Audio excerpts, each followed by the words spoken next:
4월 19일 장전 시장입니다.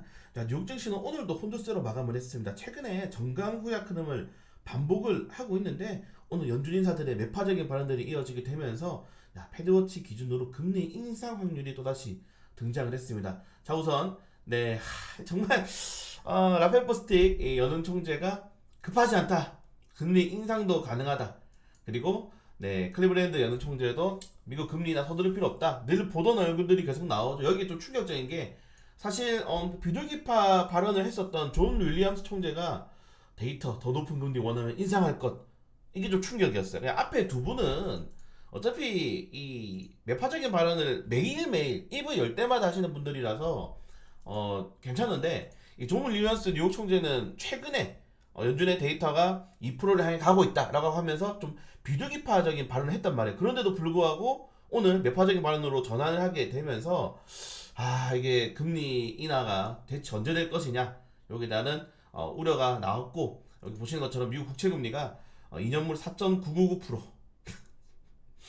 10년물이 4.637, 굉장히 높습니다. 제가 어제 마감 시장에도 증시는 올랐는데 이 국채 수익률이라는 게 사실은 가장 강한 지표라고 볼 수 있잖아요. 여러분들, 제가 왜 계속 국채를 말씀드리냐면은 전 세계 유동성 자금입니다. 이게 금융자산의 시가총액인데 주식시장 5%밖에 안 돼요. 채권이 13%입니다. 거의 3배야, 3배. 나머지 파생상품, 선물 옵션. 그래서 지금 생각해 보시면은 이 채권이 자산 규모가 비교가 안 되기 때문에 주식시장을 뛰어넘는, 주식시장을 움직이는 선제적인 자금이라고 좀 생각하시면 될 것 같고, 자, 이러한 리스크 덕에 금리 인상 확률이 다시 등장했습니다. 1%대긴 하지만은 그게 문제란 거죠. 자, 그리고 금리 동결 확률이 5월달에 98%, 6월달에 79%, 7월달에 57%. 여러분들, 9월달 금리 인하 가능성이 가장 높습니다. 이런 슬픈 일이. 그래서 쉽지 않은 상황이 이뤄지고 있다, 다시 말씀드립니다. 그래서 뉴욕 증시 어제 큰 폭의 조정이 나왔다. 변동성이 너무 심하죠 지금. 그냥 빅테크주들이 주춤하면은 중소형주들이 올라가야 되는데, 유틸리티 가는 종목들이 올라가야 되는데 그것도 안 올라가요. 그냥 전체적으로 같이 다운돼 있다. 왜? 미국 경제가 너무 좋아요. 여러분들, 미국의 모기지 금리 우리나라로 치면은 주담대 대출이 7%입니다. 7%. 고정 모기지가 7%예요.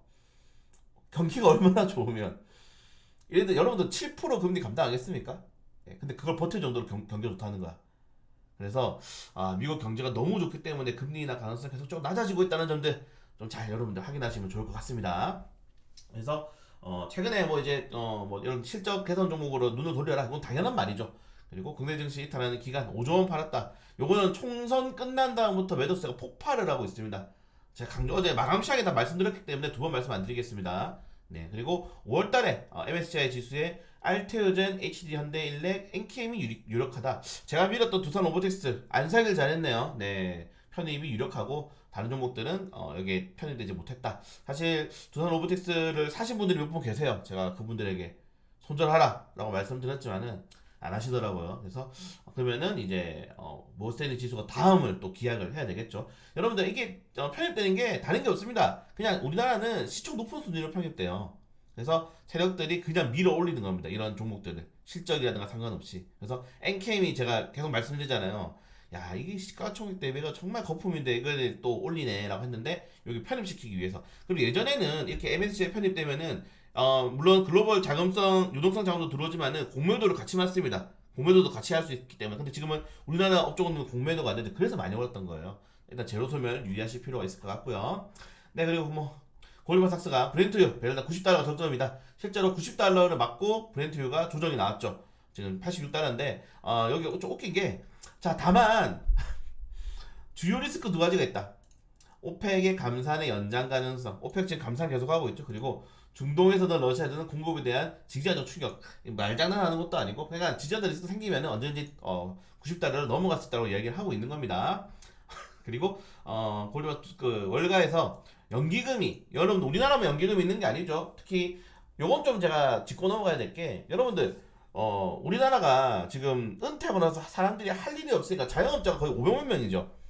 10분의 1이 자영업을 하고 있는 말도 안 되는 나라예요. 경제 이게 활동 인구로 치면 거의 한 3분의 1이 자영업을 하고 있는데 그 이유가 나이 먹고 여러분들 할 게 없어서 그런 겁니다. 일자리가 우리나라는 없기 때문에. 근데 미국 같은 경우는 일자리가 그렇다고 맞느냐? 미국도 마찬가지예요. 나이 먹으면 뭐 우리 육체적인 노동을 하기 많이 힘들고. 근데 미국은 이 우리가 일을 할 때 국민연금을 우리가 똑같이 드는 것처럼 미국도 연금에 대한 이런 시스템이 굉장히 잘 되어 있습니다. 왜 바이든 트럼프 대통령이 계속 주식시장에 눈치를 보고 투자자들에게 계속 주식 올리겠다라고 얘기를 하겠습니까?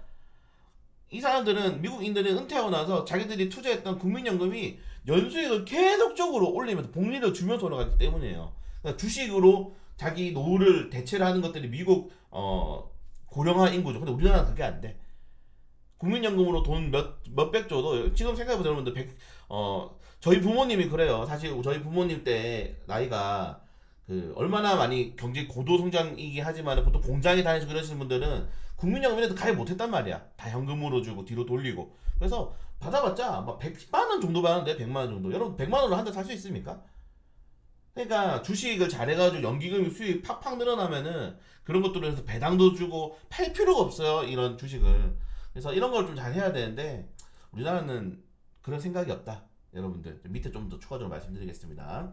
그래서 또 금리 나가 7월인데 아니면 내년 3월 나와서 내년 3월 월가에서 야 올해 금리나 없어 내년 3월 나왔어. 근데 이런 거 말하는 거 보면은 그럴 것 같기도 해요. 미국 경제가 너무 좋으니까. 네, 그리고 지금 이스라엘에 대한 제재가 이어지고 있는데 미국 포함해서 유럽연합도 이스라엘에 대한 이란에 대한 제재를 진행했고요. 그리고 베네수엘에 대해서 또다시 석유가스 수출을 제재를 했습니다.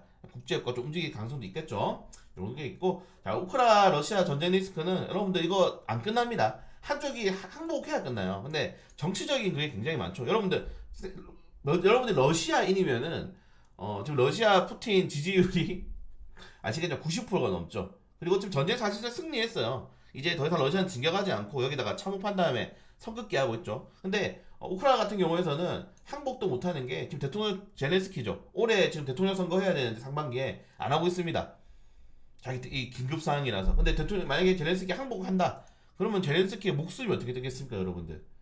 그래서 전체적으로 정치적인 리스크 때문에 이게 되지 않는다. 지금 우크라이나 러시아에서 사망한 청년이 거의 한 50만 명에 달한다고 하죠. 네, 그래서 역시 젊은이들만 목숨을 버리고 있는 게 전쟁이지 않을까 좀 씁쓸한 내용이기도 하고요. 그리고 뭐 이스라엘 재반격 꼭 한다. 저는 이제 4월 30일 이후에 재반격 가능성이 매우 높아지고 있다는 것들 확인하시면 될 것 같습니다. 자, 그리고 중국이 이번에 바이든 대통령이 중국의 철강과 알루미늄에 관세를 매기겠다라고 발언하는 순간 바로 우리도 그러면은 필요조치 취할게 라고 이야기를 했습니다. 근데 중국이 할 수 있는 거 많이 없어요, 여러분들. 생각해보세요. 우리나라가 한한령 지금 8년 넘게 나가고 있는데 중국이 할 수 있는 게 있습니까? 없죠. 중국에 진입했던 소매기업도 다 철수했습니다. 네. 근데 할 게 없어요. 이게 경제적인 힘의 차이라서 중국이 근데 미국이 뭐 할 수 있겠습니까? 아무것도 없어. 트럼프 대통령이 대통령 되자마자 한 게 뭡니까? 중국 무역 분쟁 시작됐죠. 근데 중국이 미국한테 대체 뭘 할 수 있어요? 아무것도 못해요. 이게 힘의 차이인 겁니다. 그래서 중국은 말만 하지 아무것도 못할 것이다. 뭐 히토류 제한한다. 여러분들 미국에 히토류 널렸습니다. 안 파는 것뿐이에요. 자, 이런 내용이 있고요. 자, 그리고 대만, 일본에 계속적으로 지금 지진이 발생하고 있는데 여기 아시는 것처럼 여기 유라시아판이랑 필리핀판이 붙어 있는 게 요 구간이죠. 불레고리 아시아 쪽은. 요게 대만이에요. 요게 대만. 요 한국, 대만, 일본인데 여기 딱 걸쳐 있는 겁니다. 지금. 정말 그나마 다행히 대만이 그래가지고 당연히 바보가 아니니까 이 공장을 전부 왼쪽에 이렇게 지어놨는데 왼쪽에 또 중국이 있잖아요. 전쟁 나면 또 이 공장들이 집중 타격될 가능성이 높죠. 그래서 이런 내용도 있다는 점들 이런 것 때문에 사실은 어제 TSMC 실적에 대한 부담감들이 좀 나오지 않았나 생각이 되고요. 그리고 자 민주당에서 1인당 25만 원 대체 전 세계에서 나라에게 돈을 국민에게 갑자기 돈을 주는 나라가 어디 있죠? 네. 네, 여러분들 1인당 25만 원 축하드립니다.